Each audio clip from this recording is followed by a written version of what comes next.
경북경찰청 영청경찰서에서 조사받는 상황을 기준으로 말씀드리겠습니다. 안녕하세요. 법률사무소 아신입니다. 경찰에서 출석 요구를 받으면 가서 설명하면 오해가 풀리지 않을까라고 생각하기 쉽습니다.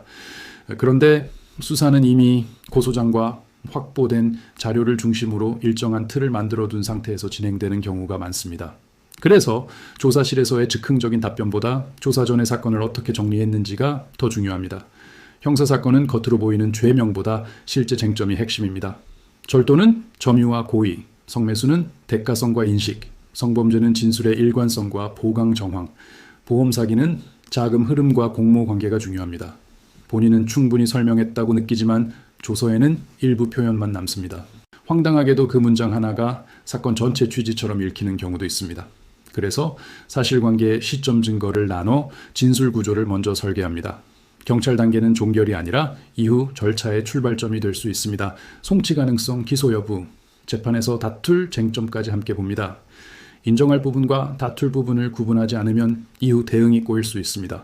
사건을 맡을지 여부도 감정이 아니라 증거의 방향, 법적 쟁점, 민사 확장 가능성을 기준으로 판단해 왔습니다.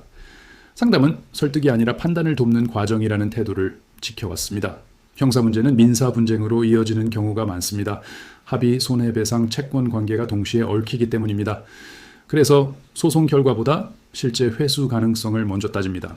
재산조사, 가압류, 강제집행까지 이어질 수 있는지 구조를 설계합니다. 판결만 있고 집행이 되지 않으면 현실적인 해결이 아니기 때문입니다. 부동산 분쟁이나 전세 사기 사건은 계약 구조와 권리 관계를 함께 검토합니다. 공인중개사 자격을 바탕으로 계약서, 문구와 등기 흐름을 동시에 봅니다.